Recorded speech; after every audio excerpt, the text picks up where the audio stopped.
Dans cette vidéo, je te présente 10 erreurs que tu ne dois absolument pas faire lorsque tu passes ton examen de baccalauréat. Beaucoup de gens font ces erreurs régulièrement, même s'ils sont meilleurs dans leur salle de classe, ils échouent le baccalauréat tout simplement parce qu'ils auront fait ces 10 erreurs. C'est pourquoi reste bien attentif tout au long de cette vidéo. Je vais te montrer ces 10 erreurs et tu dois éviter de les refaire. La première erreur à ne surtout pas faire, c'est de réviser à la dernière minute. Combien d'étudiants ne font pas cette erreur?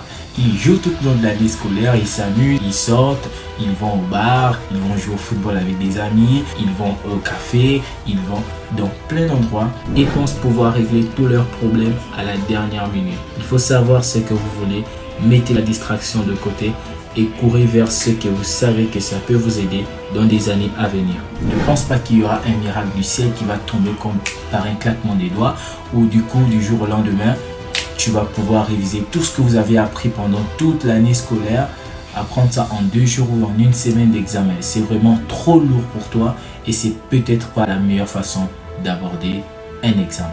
La deuxième erreur à ne surtout pas faire, c'est de compter sur la tricherie. Ouais, ça peut paraître bizarre, mais il y a beaucoup de gens qui le font. Ils sont tellement forts en tricherie dans leur salle de classe qu'ils pensent qu'à l'examen, ils seront capables de le faire. Et même si tu peux le faire, rien ne te garantit que tu vas le faire parce que tu es en train d'imaginer que tu vas le faire, tu peux le faire, mais tu ne sais pas qui peut être en train de te surveiller. Il se peut que ce soit quelqu'un de très méchant, de très strict, qui n'est pas là pour blaguer et qui peut mettre ton examen en difficulté.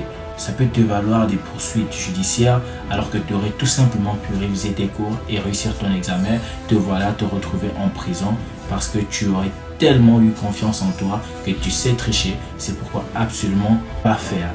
Ne trichez pas, révisez vos cours et allez à l'examen avec ce que vous avez dans la tête et non ce que vous avez dans les mains. La troisième erreur à éviter, c'est de négliger les matières à faible coefficient. N'oublie pas de partager la vidéo à tes amis, ils en ont besoin aussi, hein. Beaucoup de gens le font parce qu'ils se disent non, ça ne va pas m'apporter grand chose. Ils vont se concentrer là où il y a énormément de coefficients, ils vont travailler comme des malades et à la fin, à l'examen, ils vont avoir des sous-moyennes dans des matières qui ont des grands coefficients et ces matières vont leur faire énormément de mal. Non seulement parce qu'ils ont tellement travaillé là-dedans et qu'au final, ils n'ont pas eu des bons résultats sur ces matières-là. Donc, ils seront vraiment frustrés et déçus parce qu'ils ont mis tellement de temps alors qu'il y avait d'autres matières-là qu'ils auraient pu favoriser. Je vous parle de ça pourquoi? Parce que l'examen n'est pas comme en classe. En classe, c'est facile d'avoir la moyenne là où tu travailles le mieux. Et tu dois savoir que l'examen, c'est une fois, c'est un résultat, c'est un examen, c'est un devoir, c'est un exercice. Il n'y a pas plusieurs trucs en classe que tu vas pouvoir assommer tes notes et voir ce que tu as eu. À l'examen, c'est une chance que tu as. C'est pourquoi absolument pas négliger les autres matières. Vous devez savoir qu'à 99% des cas, ce ne sont pas les matières auxquelles on est fort qui nous aident à réussir le baccalauréat. C'est souvent les matières dont nous sommes les moins forts qui nous aident à viser très haut au baccalauréat. Je vous prends mon cas. Moi, j'étais très fort dans une matière bien spécifique dont je vais taire le nom. J'avais tellement confiance en cette matière, mais au final, qu'est-ce qui s'est passé? J'ai eu une sous-moyenne dans cette matière et les autres matières, j'ai eu des grandes notes. Mais moi, la chance que j'avais, c'est quoi? C'est que j'étais fort dans toutes les matières qu'on faisait en classe. Du coup, je n'ai pas négligé une matière. C'est vrai, j'étais fort dans cette matière, mais je n'ai pas négligé les autres matières. Du coup, lorsque j'ai échoué à cette matière, qu'est-ce que j'ai fait? J'ai tout de suite compensé avec les autres matières et j'ai eu un excellent résultat qui m'a permis d'ailleurs d'aller poursuivre mes études à l'étranger. Prenez toutes les matières à cœur, que ce soit les PS, que ce soit les matières de langue, que ce soit la philosophie qui peut être parfois ennuyant et des bonnes stratégies, mais faites tout pour être excellent dans toutes les matières. Ou si vous ne pouvez pas être excellent, soyez au moins moyen dans toutes les matières. Je vous assure que vous aurez des excellents résultats. La quatrième erreur à éviter, c'est de chercher à tout comprendre. Même si tu es le meilleur de ta classe, tu ne peux pas tout comprendre. C'est impossible. Donc si déjà tu te mets à l'évidence que tu ne peux pas comprendre tout ce que le prof va te donner et surtout dans toutes les matières, pourquoi perdre du temps dans des choses que tu ne peux pas comprendre? Ce que tu vas faire, c'est quoi? C'est que tu vas utiliser la loi de Pareto, c'est-à-dire tu vas utiliser 20% et tu vas laisser tomber les 80%. Je ne suis pas en train de vous dire d'étudier à 20% et de t'amuser à 80%. C'est pas ce que je dis. Je suis en train de dire vous allez utiliser le 20% de ce qui est nécessaire, ce qui est important, et vous allez laisser le 80% de ce qui est inutile. De cette manière, vous allez gagner énormément de temps et vous allez vraiment être beaucoup plus efficace. Pourquoi est-ce que je le dis?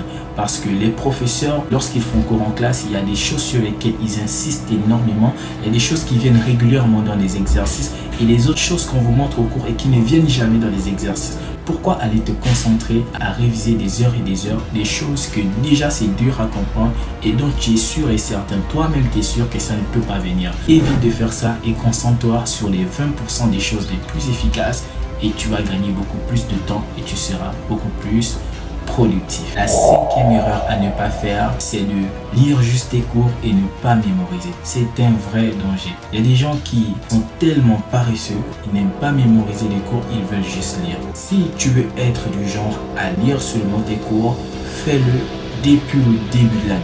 C'est-à-dire, si tu es du genre qui révise régulièrement tes cours, alors tu peux lire tes cours, il n'y a pas de problème. Et surtout, si tu es du genre que tu comprends vite les matières, oui, mais c'est pas donné à tout le monde. Pour la majorité des gens, ils doivent mémoriser et ils doivent être régulièrement en train de réviser pour que les choses restent dans leur tête. Si toi, tu attends 3 semaines ou même 1 mois avant l'examen pour lire tes cours, même si tu le fais tous les jours, tout ça va sortir pendant ton examen. C'est pourquoi mémorisez vos cours.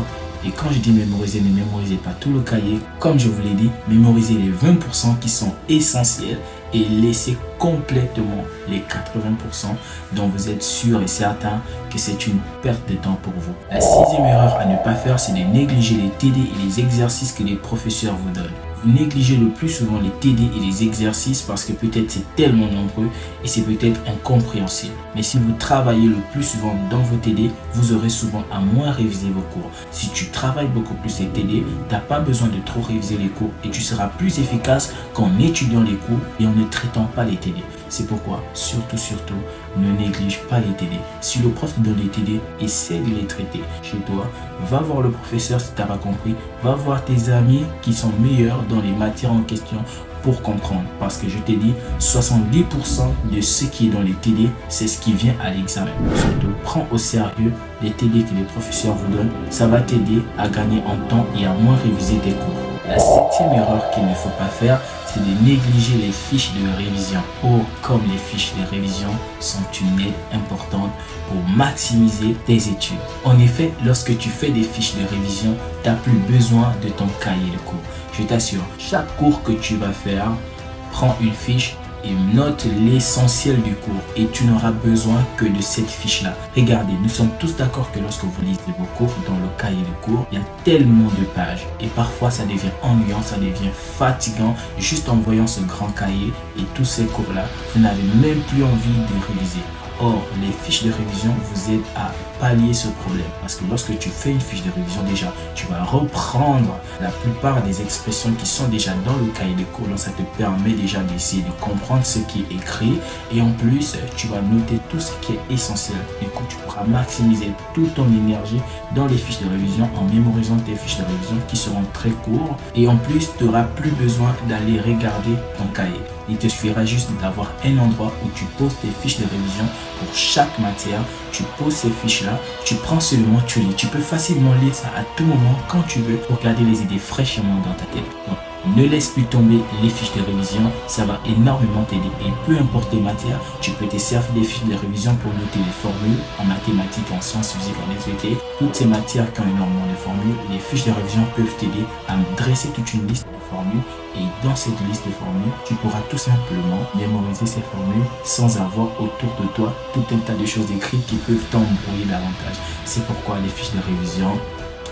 La 8e erreur que tu ne dois pas faire, c'est de t'habituer à travailler avec des gens, avec des groupes de travail. C'est très bien de travailler avec des groupes parce que ça va t'aider à compenser tes lacunes, à voir ceux qui sont meilleurs pour t'aider toi. Et aussi toi, d'aider ceux qui ne comprennent pas ce que toi tu comprends. Mais le danger dans ça, c'est que tu risques de t'habituer à avoir des gens autour de toi qui vont te montrer que là, tu as fait une erreur, là, tu n'as pas trouvé, là, tu ne peux pas. À un moment donné, tu vas perdre cette confiance en toi et tu vas toujours croire que si quelqu'un n'est pas là, c'est pas sûr que tu as trouvé. Apprends à avoir des temps seuls pour toi où tu travailles véritablement et tu essaies d'apprendre à t'évaluer toi-même et essayer de voir si tu es vraiment capable de faire certaines choses tout seul. Si tu t'habitues à travailler avec des gens au baccalauréat, tu vas vouloir quelqu'un pour t'aider. Alors que si tu travailles tout seul, tu sauras faire face aux différentes difficultés qui seront devant toi parce que tu sais déjà ce que tu dois faire. Tu sais comment faire quand tu es face à telle chose et quand tu es seul. C'est pourquoi apprends à travailler tout seul également, mais aussi ne néglige pas le travail de groupe, mais ne sois pas trop dans le travail de groupe de peur de t'habituer à travailler avec les gens et tu auras du mal à travailler tout seul. Et l'examen, c'est toi et ta copie. Personne ne sera là pour te montrer. C'est pourquoi tu dois apprendre à connaître et avoir confiance en tes propres réponses. La 9e erreur à ne pas faire, c'est de négliger le côté sportif. Tu dois faire du sport quand tu es dans une période comme ça. Parce que c'est une période très stressante. Ta famille compte sur toi, tes amis comptent sur toi. Tu as la pression, certains risquent de se moquer de toi si tu ne réussis pas, si tu échoues. Il y a toutes ces choses qui passent par ta tête. Tu as des objectifs, tu as envie de réussir. Tu as envie d'atteindre une certaine moyenne et tu sais que pour atteindre, il te faut du travail, il te faut de la force et tout ça, ça tourne dans ta tête et c'est une pression très forte. Tu dois apprendre à aller te balader, faire du sport, courir, évacuer le stress. Ne reste pas confiné de lundi à dimanche dans ta chambre, coincé là à réviser. À un moment donné, la tête ne pourra pas supporter et ça ne fera qu'empirer. Donc travailler c'est bien, mais n'oublie pas aussi de sortir, de te faire plaisir et de savoir toujours que malgré ce plaisir que tu es en train de prendre, l'objectif, tu dois l'atteindre. Et la 10e erreur à ne pas faire, c'est de moins dormir. Oh, combien de personnes dorment moins depuis le jour où ils savent qu'ils doivent faire les examens? Ils vont commencer à dormir 5 heures de temps, ils vont veiller toute la nuit, les yeux seront rouges, ils seront tout le temps en train de travailler, ils vont moins dormir, ils vont maigrir. Ça paraît bien, ça paraît vraiment intéressant de voir que quelqu'un est en train de travailler, il veut réussir son examen, mais c'est très dangereux psychologiquement. La plupart des gens travaillent très bien, mais à l'examen, ils échouent juste à cause du facteur du sommeil. Parce que lorsque tu vas aller travailler, ton cerveau va devoir réfléchir. Et lorsque le cerveau n'a pas bien récupéré, il a du mal à réfléchir, tu vas commencer à stresser, tu vas commencer à avoir des réponses qui se mélangent dans ta tête et ça n'ira pas à ton avantage. Tu vas te poser des questions, mais j'ai bien révisé, je connais cette réponse, mais pourquoi est-ce que ça ne veut pas venir? C'est le manque de sommeil. Pour moi, c'est l'une des choses les plus importantes parmi les erreurs à ne pas faire parce que le sommeil, c'est aussi en quelque sorte la vie, c'est un besoin primaire. Et un besoin primaire, c'est quelque chose qui est indispensable. L'école n'est pas indispensable en soi, mais le sommeil, il est indispensable. Le sommeil peut vous aider à bien réfléchir à l'école. Et même lorsque vous êtes fatigué et lorsque vous avez travaillé et que vous voulez continuer à travailler, mais que vous sentez que le corps ne répond plus, laissez et dormez. Et si possible demain, vous continuez. Toujours privilégier le sommeil.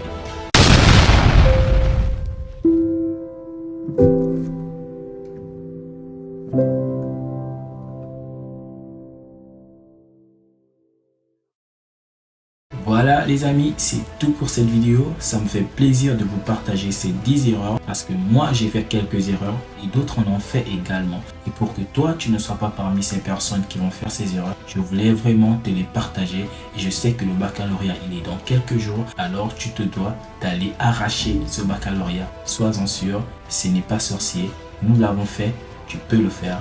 Aie confiance en toi et tu vas réussir. N'oublie pas de me donner un pouce bleu pour cette vidéo, de t'abonner si tu ne t'es pas encore abonné et de partager à tes amis qui auront certainement besoin de cette vidéo. Passe une très bonne journée. Ciao.